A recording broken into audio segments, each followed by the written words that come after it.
Hey, YouTube, it's Mr. North 14, and today I'm going to tell you how to fix a problem that a lot of you are saying you're having with your Vizio SB36512-F6 Dolby Atmos soundbar. Okay, so let's say, what is the issue? The issue is that once a day, my Vizio soundbar would turn off. When I first got it, it never turned off. I was going to Vizio and just checking out some of the issues. Going to Vizio and going to Reddit and seeing some of the issues that people were having. That was one of the things people kept saying, but I was never having that issue. And as the Vizio got updates and things like that, and I fine-tuned my system to work better together, my home entertainment system to work better together, I started having that issue. Couldn't fix it. Was going in and turning the eco off in the software, so that it wouldn't be in power saving mode or eco power saving mode, because that's what a lot of people were saying to do. And I was also telling people to do that, but it still didn't work. Once a day, my soundbar would turn off. Well, it got me to thinking, what did I change? What did I do differently from when it was working to when it wasn't working? And that's what it was. I had fine-tuned my system and all the stuff I had hooked up to my home entertainment system to work together. Okay, so when I turned one appliance off, everything turned off. When I turned one appliance on, everything turned on. The problem with that is I had too many devices telling my soundbar when to turn on and when to turn off. And the soundbar was basically confused, because when it got these signals from all these different devices, then that's why we get it just shutting off. Okay, and I know everybody like, oh, okay, now I see what the issue is. So when you hook up your soundbar to your TV, you have to hook it up to your TV and to the other appliances the way they were meant to be hooked up. Remember, you only have one extra HDMI port on your soundbar to add something, another device, so that you can get Dolby Atmos playback. Okay, so you can't be out there and adding a switch to it and connecting multiple devices through the switch, because now you have more things telling your soundbar what to do. And that's where a lot of people are having issues with it turning on and off. You have to hook up your system the way it was meant to be hooked up, and you have to have devices talking to your system the way they were meant to talk to your system. Okay, so let's talk about this a little bit further, and I'm going to explain to you a little bit more what I mean. Okay, so this is my setup so that you know. I have a 4K TV, Hisense 4K TV. Then I have my soundbar connected to my Hisense through the HDMI ARC. Okay, the extra HDMI on the back of the soundbar I have connected to my Xbox One X. That's so I can get the apps that I play to play in Dolby Atmos, because my TV doesn't have the Dolby Atmos software to play the apps in Dolby Atmos, so I have to use my Xbox One X. So I got the TV the soundbar to ARC. I have the extra HDMI on the soundbar hooked to my Xbox One X. Then I have a TiVo Mini that's to the right here. It's connected to the HDMI 2 port of the TV, and I have a computer that's here on the left. It's hooked up to the HDMI 3 port of the TV. As you can see, everything is hooked up the way it's supposed to be. Okay, I won't get Dolby Atmos playback from the soundbar from the TiVo or the computer, because I have them directly hooked up to the TV. Okay, so I won't get Dolby Atmos playback. The only thing that gives me Dolby Atmos playback is my Xbox One X, because it has the software and it's hooked directly to the soundbar. Okay, now if my TV had the Dolby Atmos had the Dolby Atmos software in it, then I could use it and anything hooked up to it to play Dolby Atmos through the speakers. But I can't, because my TV can't do that. Okay, so now you understand my setup.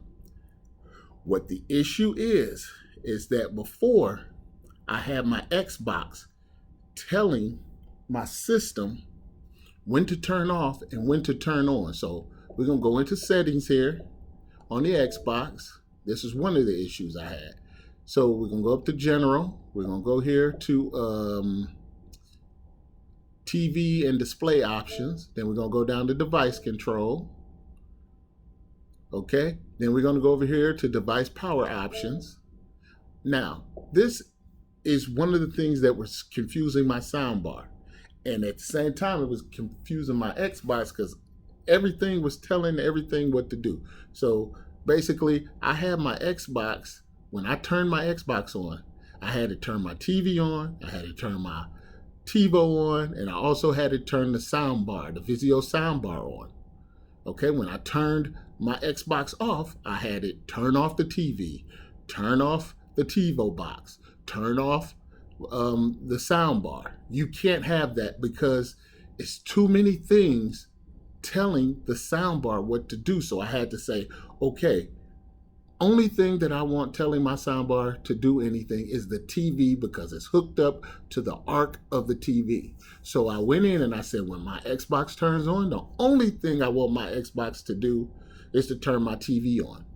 When I turn my Xbox off, the only thing I want my TV to do is turn off. Okay, the TV will turn the soundbar on and off the way it should do because it's hooked up directly to the arc. Okay, it's not the Xbox sending crazy signals to the soundbar anymore. So let's say I had it my old way where the Xbox was telling everybody what to do. The problem is what if you turn off your Xbox or you're watching a movie on my TiVo? Okay, I'm watching a movie or a TV show on my TiVo, and my Xbox is in power saving mode, so it either goes into power saving mode or it shuts down. Okay, then that's sending a signal to my soundbar because I told it to that when my Xbox is off, my soundbar should go off.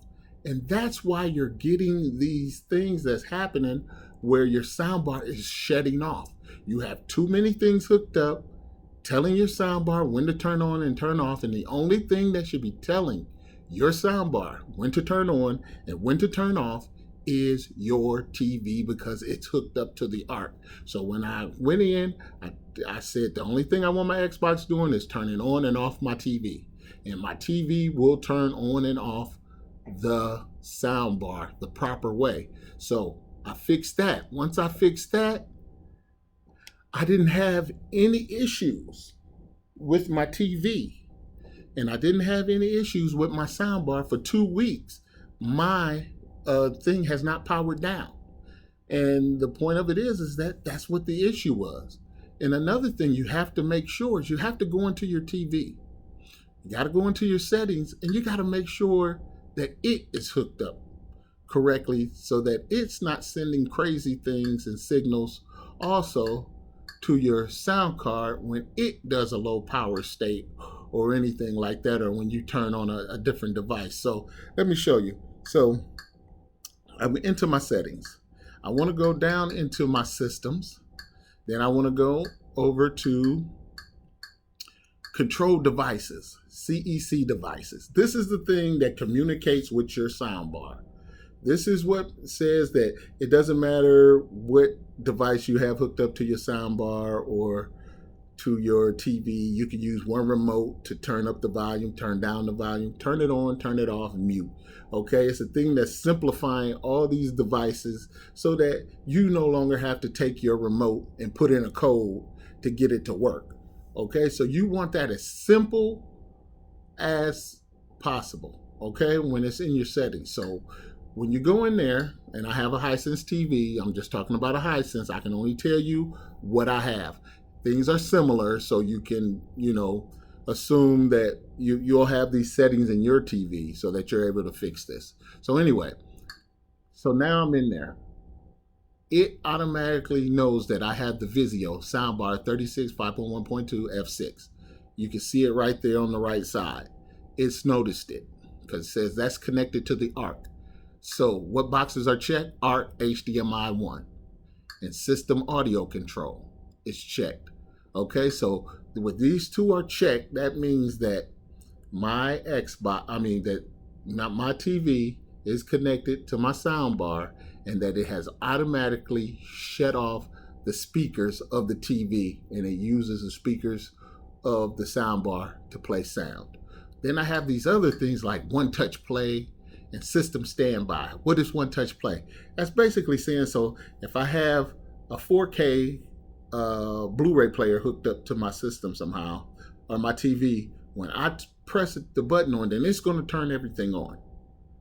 Okay, and then system standby. It tells your TV when to go to sleep when things are not hooked up to it. You want to make sure that these boxes are unchecked. Okay, for the simple fact is that they're just adding more confusion to the system. You just want to know that it notices that the soundbar is connected through the ARC, and that the system audio control is in place so that you don't have to program the remotes, different remotes, to work with your TV. That's all you need. Okay, you don't need these other boxes checked. Some TVs, do this stuff automatically. So sometimes you're gonna have to go in, if you're still having the power off problem, you have to go in and check these settings and just make sure everything is set to just being a simple setup. Okay, so like I said, you might have a PlayStation. If the PlayStation has, the device control thing where it can control the power and everything, and you set that up, go in there, take it off so that it only talks to the TV. Okay, so this is how I fixed my problem. For 2 weeks, I have been free of any power offs. Everything has been working. I mean, it got so bad where I was not even able to turn my Xbox on. So I sent it to Microsoft to get it fixed because I still got the warranty. They sent it back, said there was nothing wrong with it. And I couldn't understand why. And like I said, I finally figured it out. We just have too many things, people, talking to the soundbar, telling it when to turn on and when to turn off. Just simplify that. Do the things I just told you. Like I said, I can only show you from the devices that I have, but they are all similar. Okay, so what works for you what works for me might not work for you, but it'll give you an understanding of what's going on and what's wrong. I hope this helped. This is Mr. North 14. Peace out.